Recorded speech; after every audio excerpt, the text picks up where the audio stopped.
Hello out there, my ghouls and goblins. Welcome to the fog. Come stay a while and listen. I'm Taylor, your casual crypt keeper, and I got a gift for you. Today I got you all a ticket to my little museum. No dinosaur bones here, sadly, because the only things in my collection are deeply cursed objects guaranteed to cause misfortune. Just be thankful you're seeing these through a screen and not up close. This is the top 5 scary items that hold ancient curses. Let me know down below. Have you ever encountered a cursed relic that brought you misfortune? Tell me down there. Alright. Let's dive on in. Number 5, the Busby stoop chair. You know, when you think of a haunted object, I don't think your mind tends to go to a regular old armchair. Maybe dolls, gems, paintings, not to spoil the rest of the list, but I don't tend to think of home furnishings as being particularly cursed. Well, then I guess it's because you haven't heard of the Busby stoop chair that holds the bold distinction of being London's most haunted chair. Isn't that something to put on a resume? Thomas Busby was a common crook in the 17th century. He ran a counterfeit money operation with his father-in-law, but he was also known to be a general hoodlum, thief, brawler, and the kind of guy that would have rubbed elbows with Tom Shelby. It's said that a violent altercation with his father-in-law over a disagreement about their criminal enterprises led to Bubsy's associate dying by his hands. Busby was to be sent to the gallows, but had requested to visit his favorite pub one last time for a meal. He sat himself down in his favorite chair, ate his dinner, and claimed that if anyone ever sat in his chair after his death, he would make sure to haunt them. He would be hanged the next day. It would seem that his claim would prove to be true, because in the years since Busby's passing, the chair did bring mysterious misfortune. The first striking occurred in 1894, when a chimney sweep sat in the chair with a friend one evening and heard the story of the Busby haunting. He thought nothing of it, and after leaving the bar, passed out in the street. The next morning, he was found hanging from the gallows. During the Second World War, airmen used the pub as a hotspot, and the rumors began to sprout again about the Busby chair being haunted. An urban legend of an airman who sat in it and crashed his plane the next day was whispered in the wind amongst men. The owner of the pub, worried about the evil contained within a chair, rightfully so, eventually donated it to the Thirsk Museum in the UK, where it's hung 5 feet off the floor from the ceiling, just to ensure no one ever makes the mistake of trying to get too comfy in that cursed chair. And my ghouls and my goblins, if you'd like to hear more scary stuff, you don't have to go anywhere at all. Click through for hundreds of videos about cursed objects, aliens, cryptids, creatures, ghosts, ghouls, goblins,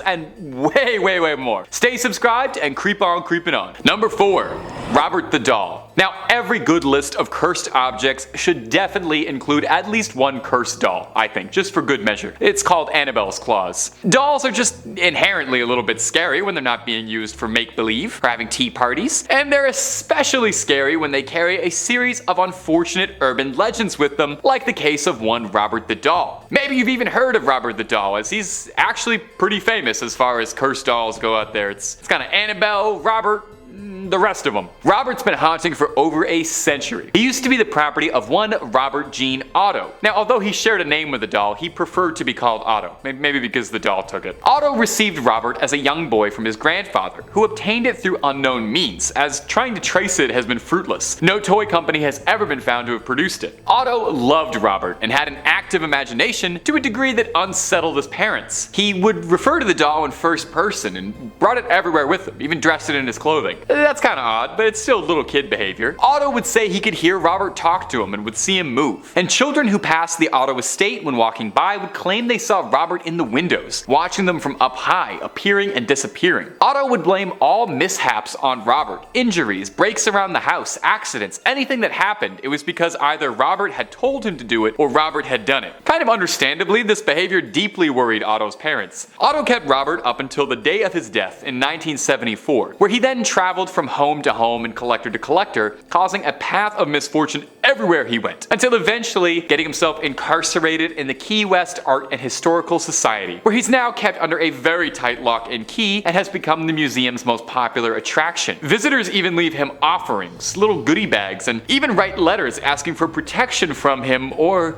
a little aid cursing others. Employees of the museum say that sometimes they feel uncomfortable around him, and have noticed the chill in the air by his exhibit or electrical malfunctions near where he sits. It's been said that they need to stay on his good side lest they provoke his wrath. So I just want to throw this out there, Robert. I've always been a huge fan of all that you do, and that little sailor outfit is just chef's kiss. That looks great. Great on you.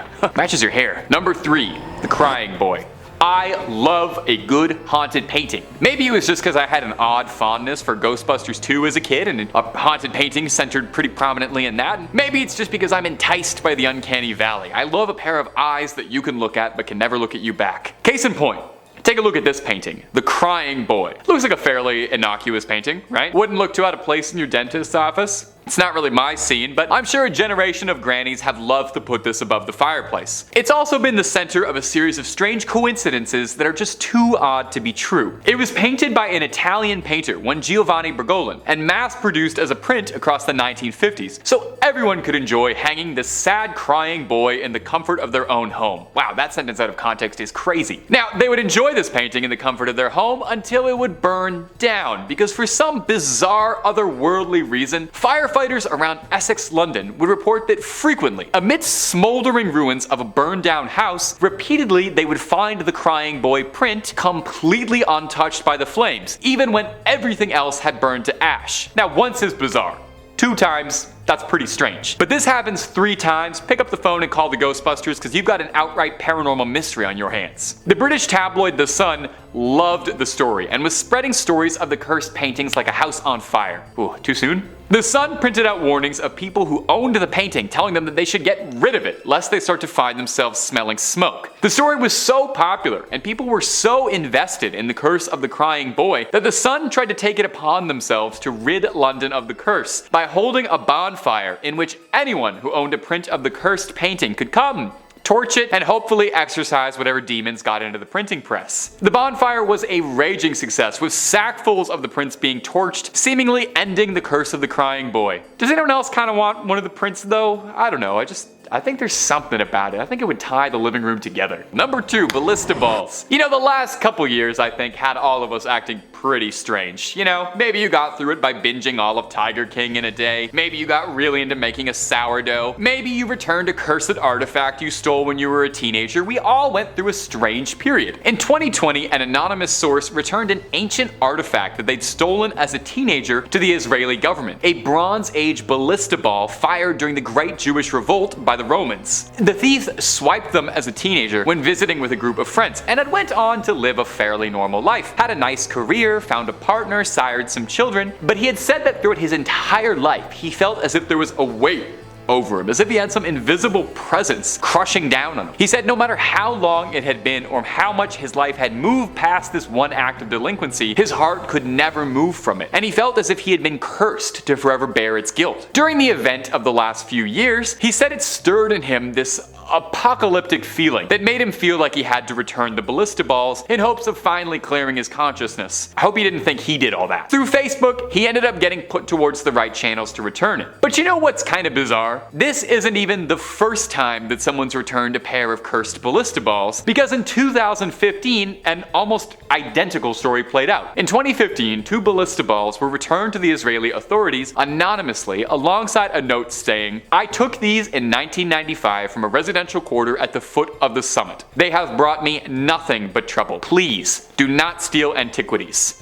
Well, I've got to say it's a nice change of pace to hear about people trying to undo the curse before things got too irrevocable. And a pretty simple, easy follow message for you kids at home. Don't steal antiquities. Unless you're Indiana Jones, that should be fairly easy for all of us to follow. And finally, number 1, the Black Prince's Ruby. The Black Prince's Ruby was once thought to be the biggest ruby in the world. Unfortunately though, upon closer inspection, this mighty ruby turned out to be an imposter. A spinel disguised as a ruby, a mineral known as the Great Imposter. Perhaps then that it's fitting that this accursed gemstone's legacy began with a story of deceit. Prior to being the crowning jewel in the imperial state crown of the UK, the Black Prince's Ruby first appeared in the 14th century, where it was owned by Abu Sa'id, who was the last Sultan of Granada. Little history lesson for you, so don't fall asleep too much. In the late 13th century, Granada was losing a war to King Pedro the Cruel, who historically was not known to be nice, you know, given the title. The Christian kingdom of Castilla was taking more and more of Said's territory, and so to arrange a peaceful end to the war, the Sultan had requested an audience with King Pedro in Castilla and arranged a meeting, and they came to an agreement and the Sultan was welcomed. When the Sultan and his arriving party thought they were welcomed as guests, they were surprised to see King Pedro welcome them with drawn swords. He was King Pedro the Cruel, after all.